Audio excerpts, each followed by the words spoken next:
Well, now, I haven't got to say this much. It's great to be back in Columbus. Now, you might not know this, but 43 years ago, I started my military service out at Fort Moore. And so,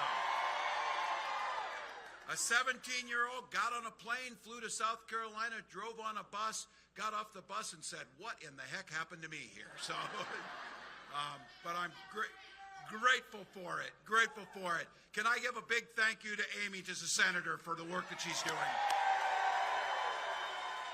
And I know this group of folks know what you've got, but I want you to know the rest of the country knows what you've got. You've got an appropriator on the Ag Committee that makes some of the most important decisions about ag policy, about nutrition for our children, and about conservation. Send Sanford Bishop back again to get that work done. Really important work. Thank you, my friend. And a big thank you to all of you. Here we sat, a Tuesday. It's after work, after school.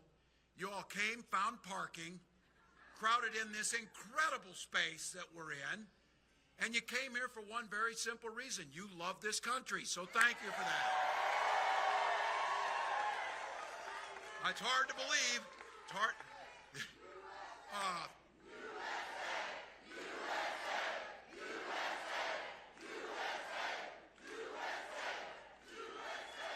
The privilege of being here. We've got 7 days to this election, 7 days to determine, as you heard the congressman say, the next generation of policy, and there's still a few folks out there making up their mind about this. Now, I know you've heard this version of it. Well, I can't personally stand Donald Trump, but I think the economy was good when he was in. It's a little bit of rationalizing the vote. And I think some people's memories are maybe just a little bit fuzzy around this, because let me be clear to you. 4 years ago, under his leadership, we had lost 2.7 million jobs. Unemployment was up. Supply chains were devastated because he botched the pandemic response. It was so bad, you remember this, we're out scavenging for hand cleaner and toilet paper. That was Donald Trump's leadership. And that's not mentioning the hundreds of thousands of Americans who died because of his botched response to this. So look, 4 years ago, if you were a billionaire, probably looked pretty good because you got a tax cut. The rest of us, we got squat. So now, what would you expect from a guy who claims to be a great businessman but drove all of his companies into the ground and declared bankruptcy 6 times? So it's last 7 days. There's no time to mince words on this. Let's be clear with folks on this. Donald Trump is a loser, and that's where we need to start with. That's where we need to start.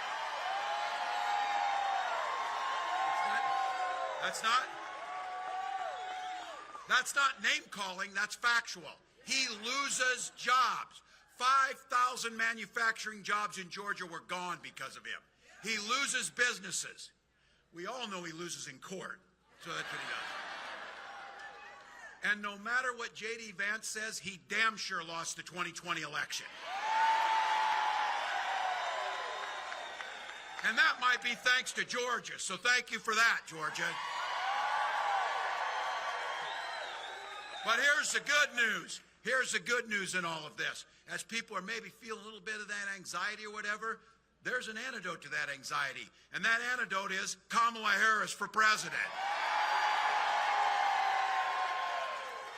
So let's tell the story to those people who are undecided. Under her leadership, Georgia's gained 45,000 manufacturing jobs. The private sector has invested $42 billion in this state, including Bluebird's school bus manufacturing facility across town. And I might add, thank you to all of you, one of the biggest union shops in the South. And she's also offering us a positive new way forward, where she understands the economy works best when it works for everybody. Look, I couldn't be more proud to be on this ticket. Together, we've got a plan. Not a concept of a plan, a real plan. to lower costs for families, put more money in your pocket, and make sure everybody gets the opportunity to get ahead, not just get by. We're going to lower the cost of groceries. We can take on the price gougers. Sanford Bishop will tell you this. When grocery prices were cheaper, our farmers were getting $4 a bushel for corn. When grocery prices are up, our farmers are getting $4 a bushel for corn. Somebody in the middle's taking the money and sticking it to you. And 100 million Americans under Kamala Harris's plan will receive a tax cut, including a $6,000 tax credit for every child their first year. We got, under her leadership, we negotiated with Medicare for prices on drugs, and we have a cap for seniors of $35 on insulin. We want to extend that to everyone. And for those of you in the middle, or those of you a little gray, if you're a little young and you don't think this resonates with you, trust me, when you turn 60, Medicare is what you talk about all the time to your friend. Because it matters. It matters.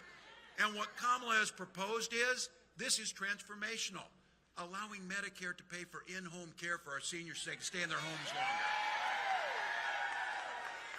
And to the seniors, they know this, to allow Medicare to pay for your glasses and your hearing aids, for goodness sakes. All these things put money into the middle class. Now, Trump came out with a plan that if we execute his plan, Social Security will go broke in 6 years. Now, Social Security might not be very important to a guy like that if you're a billionaire and your dad gave you $400 million and you pretty much squandered all that, but you can just limp along on $400 million, you know these guys do. He doesn't care. He doesn't care that he gets a check. Now, he is nearly 80, so he does qualify for Social Security. He does qualify, but he doesn't give a damn. My mom cares, who's nearly 90. She uses her Social Security check that she paid into for a lifetime, my dad paid into, so she can pay her heat and her grocery bills. Kamala Harris and I will protect Social Security and Medicare and make it stronger. And you ever notice this, how they change? When they find out something's really popular, all of a sudden they're for it. Well, guess what? People like getting health care under the ACA. Now Donald spent a lifetime, his entire time in politics, saying he was going to get rid of the ACA. He tried 60 times. If it hadn't been for the courage of John McCain, he'd have got away with it. Well, let's be very clear. He will go after the Affordable Care Act, and for all of you, what that means is we'll go back to the old days where insurance companies decide that they're going to discriminate because you have a pre-existing condition. Even Donald could make money on that. Here's the scam. The insurance companies were allowed to insure who they wanted. Oh, they picked young, healthy people. The rest of us, oh, you broke your leg one time, you're out. You're a woman, you're out. That's a pre-existing condition. You got asthma, you're out. And then you actually have a legitimate claim. Some of you know this. How much damn paperwork you have to fill out to get the claim filed? What we know is we'll protect the ACA, making sure insurance companies aren't in charge of health care. You're in charge of your health care. And for the young folks here and those starting families, we know the most important purchase you make is your home. It's the most important security that you have. And we'll make it more affordable by creating 3 million more new homes, but also helping you with the down payment assistance and $25,000 down payment assistance. And those of you who have a dream of starting your own business, making sure the capital is there when you start, making sure we're focusing on that, making sure you get a $50,000 tax credit to get that new business off the ground. We get asked this all the time because guess what? We've got a plan. We're drawing it out. We're showing you what it is. They said, how would you pay for all that? Well, we could start by having Donald Trump pay his damn taxes to start with. So he brags. He brags about it. I know how to work the system. 10 out of the last 15 years, this guy hasn't paid federal tax. How does he think we pay our police, our teachers, fix our roads? He doesn't care about that. You do. That's why when we say we're going to make these proposals happen, we can do it and balance the budget, unlike what he does in terms of calling himself the king of debt and dragging up our national debt. Now, look, we're giving you a plan on this. We know what that guy is. But we need to give you something to vote for, that clear plan. And so for those undecided members of your family, let me tell you exactly what Vice President Harris is proposing on this. A strategy for manufacturing that builds on those historic investments of the bipartisan infrastructure law. Thank you, Congressman, for that. The CHIPS Act. Thank you, Congressman. Science Act and the Inflation Reduction Act. And one that empowers American workers and revitalizing manufacturing communities, starting right here in Columbus, as the recently announced home of the first semiconductor manufacturer in the region, right here. Those are real jobs for real families. So we did this up in Lansing, Michigan. Senator Vance called that table scraps for people. 650 good union jobs that people used to put food on their table. He called table scraps and said they would pull that money back. We'll cut the red tape to unleash the full potential of American industry so we can build more factories faster than we have before. Manufacturing tax credits to ramp up investments that create more jobs in strategic industries that are essential to our growth and national security. And these tax credits will reward companies that guarantee workers the right to organize. And something we did in Minnesota, Vice President has talked about this, eliminating unnecessary degree requirements while increasing skill developments for 500,000 federal jobs. Folks in here, a goal of doubling the number of apprenticeship programs and other training opportunities. These lead to good-paying union and good-paying manufacturing jobs, and we'll do it by the end of the first term.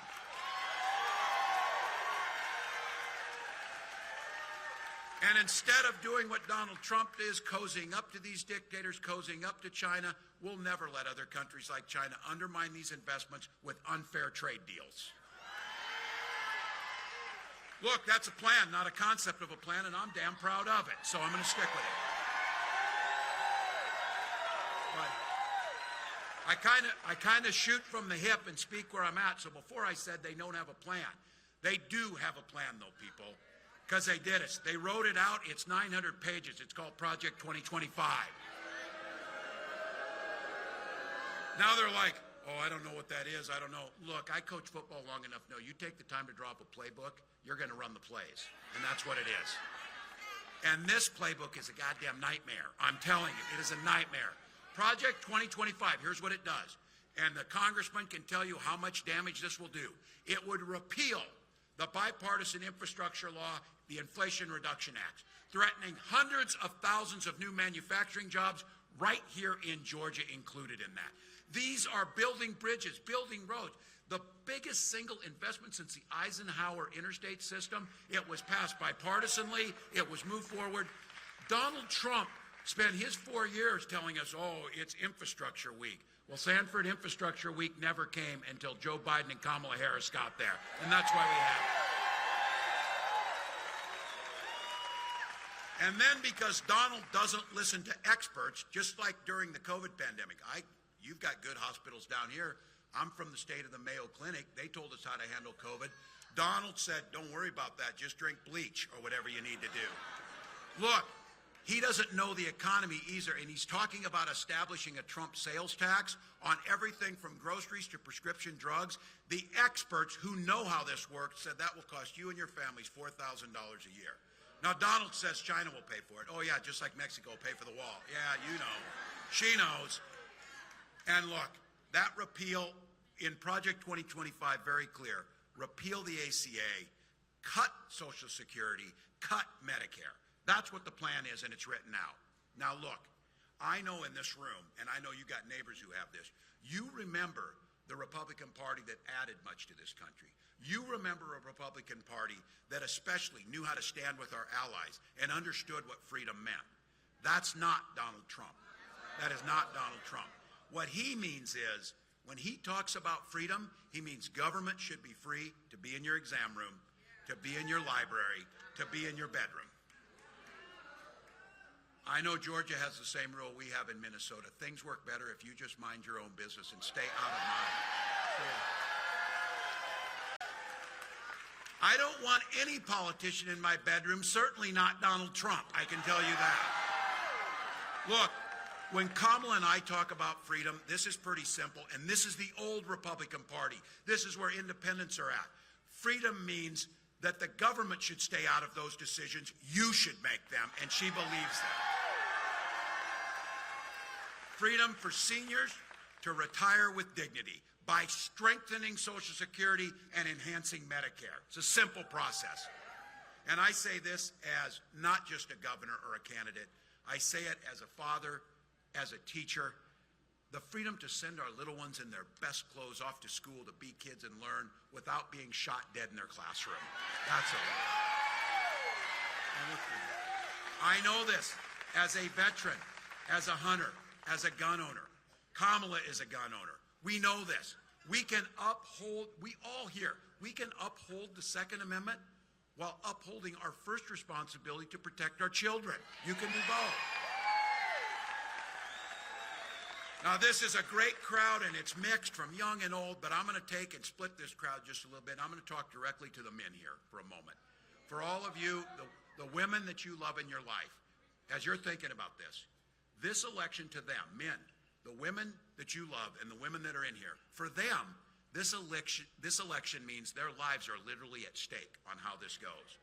Donald Trump appointed those Supreme Court justices with the idea they were going to repeal Roe versus Wade, although they lied in their confirmation hearings and said they would not, but they did. He now brags about it. He is glad that my daughter Hope, your daughters, and those loved ones you're thinking about now have fewer rights than their moms did. More than 20 states, including your state, have a Trump abortion ban. He calls those a beautiful thing, a beautiful thing. You saw it right here in Georgia. You know the story. Amber Thurman. Mama, say her name. She would rather, these personal things, she would probably have rather us never heard of her, and she would damn sure, and her family wishes that she were alive and prays for that. But these decisions that were made forced that mother of a 6-year-old boy, she's a medical assistant, dream of becoming a nurse. But after Trump took down Roe, she was forced to wait 20 agonizing hours while septic shock stepped in. She needed the emergency care, but she couldn't get it. Her death was found to be preventable.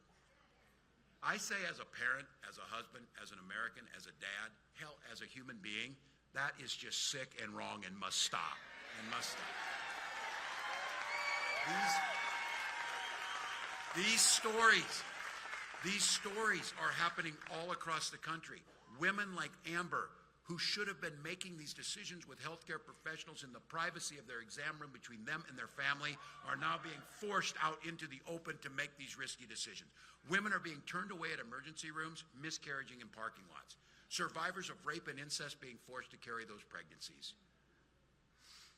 Fertility clinics now under threat from these people because they are not stopping with abortion.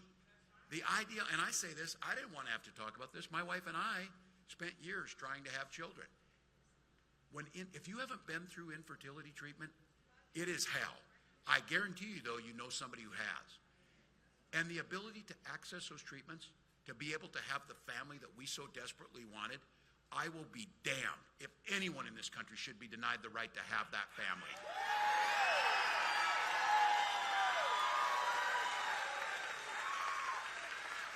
So when we take back the House of Representatives, hold the Senate, and elect Kamala Harris,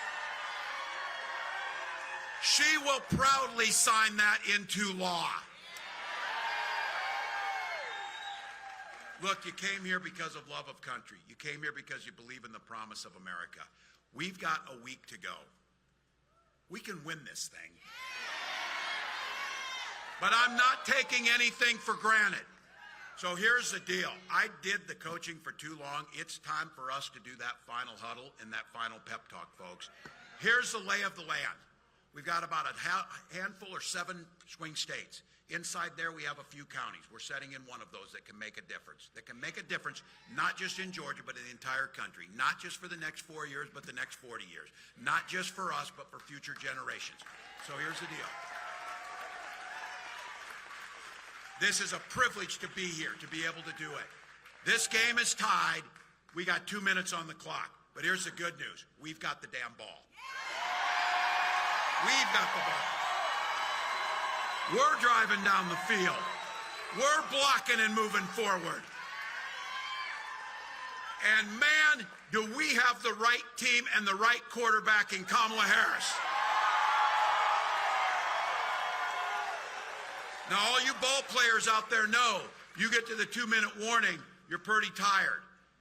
It might be easy to step to the side, might be easy to take a breather, but this is the time when you dig deep. This is the time when we know that the privilege of being in this moment and being able to make a difference is on our shoulders. And as I've been saying, we got 7 days left. There's a hell of a lot of time to sleep when you're dead. Not now. Not now. Not now. So we're going down that field 1 inch at a time, 1 yard at a time. 1 phone call at a time, 1 door knock at a time. 1 vote at a time, and 1 neighbor's vote at a time. So I'm asking you, in Georgia, 1 or 2 votes can make a difference. My God, Georgia, I was asking the other day, we were not in Georgia, but I said, man, what did we win in Georgia by? And somebody said, I don't know, ask Trump. He was looking for those votes. So about 11,400 votes. Let's win by more than 11,400 votes.